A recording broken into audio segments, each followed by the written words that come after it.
a publicity stunt, dreamed up by eager newspapermen craving headlines, gave birth to what would become the most grueling test of endurance in cycling history. The first Tour de France in 1903 wasn't a grand spectacle. It was a desperate, ragtag band of cyclists waved off from outside a bar on the outskirts of Paris. They weren't just racing. They were chasing dreams, fighting exhaustion and braving the unknown. Over time, the Tour de France transformed, growing into a battlefield for legendary champions, each of them pushing the limits of human perseverance. Football, or as Americans call it, simply football, didn't emerge overnight. It was shaped by passion, rivalry, and raw physicality, borrowing from the traditions of rugby and association football. In the mid-19th century, young men in Britain played fiercely, their spirits unbroken, their bodies bruised. Over time, this unpolished chaos evolved into a structured game, one that would spark unwavering loyalty and divide families on game day. Every touchdown, every tackle, every victory is steeped in the legacy of those who laid the foundation with sweat and sacrifice. At the turn of the 20th century, bodybuilding wasn't a sport, it was a spectacle. There were men with massive muscles, yes, but they weren't sculpting their bodies for admiration.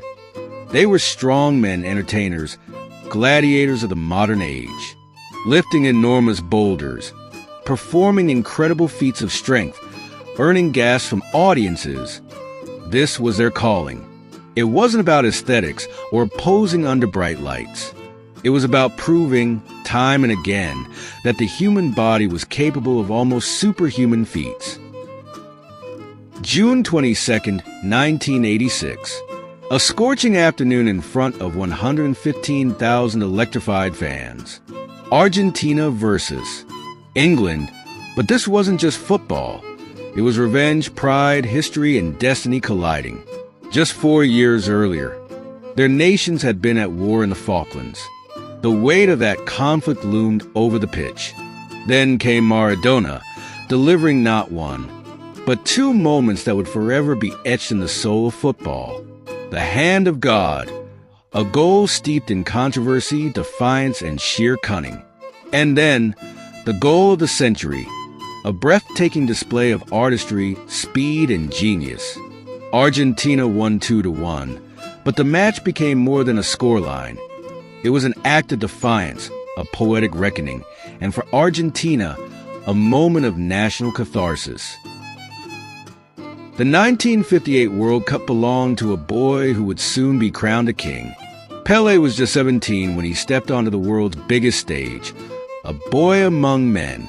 But greatness knows no age. With every touch, every move, he seemed guided by destiny, gliding past defenders as if he were dancing. When Brazil crushed Sweden 5-2, the world saw a nation erupt in joy, but also a teenager who had carried the hopes of millions. In the picture, right next to him, stands Zito, one of the greatest midfielders of all time.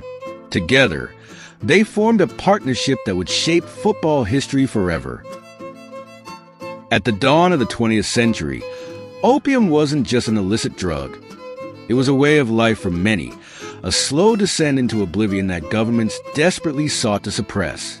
Yet, despite global crackdowns, opium dens thrived. In Singapore, China, Europe, and the U.S., dimly lit rooms were filled with men and women seeking escape. Some in despair, some in pleasure, all chasing a fleeting moment of relief. The photograph of opium smokers in Singapore isn't just an image. It's a haunting glimpse into a world lost to time, where addiction and culture intertwined in a tragic dance. The year is 1923, and in front of an audience in Washington, D.C., a man is about to get shot on purpose. His name is W.H. Murphy, and he believes his new invention, a lightweight bulletproof vest, will save countless lives. His assistant raises a pistol. The crowd holds its breath, and then bang! A direct hit. The force pushes him back, but he stands unscathed. proving that this piece of armor could be a game changer for law enforcement. A gamble with death, a dramatic demonstration, and a victory for innovation over fear. May 1910. London is draped in mourning, yet it is the most extraordinary gathering of European royalty in history. 9 reigning kings, each draped in regal attire, stand together in a photograph that will never be repeated. They look powerful, untouchable. Yet within a few years, some of their thrones will crumble, their empires will dissolve, and the world will be plunged into the horrors of the First World War. This image is more than history.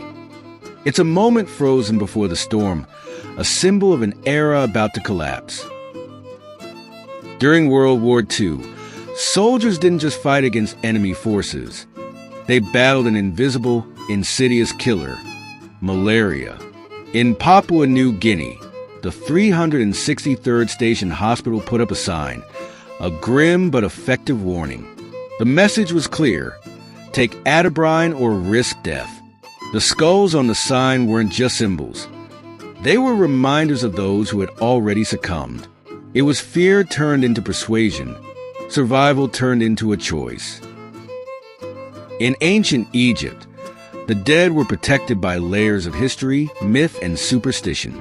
But when King Tutankhamun's tomb was opened, something remarkable was found: a seal, untouched for 3,245 years. It wasn't just a relic. It was a time capsule, an unbroken link to a world long gone. 5 shrines for sarcophagi, 1 boy king, buried in golden splendor. And as archaeologists stared at that seal unbroken, they knew they were the first in over 3 millennia to glimpse what lay beyond.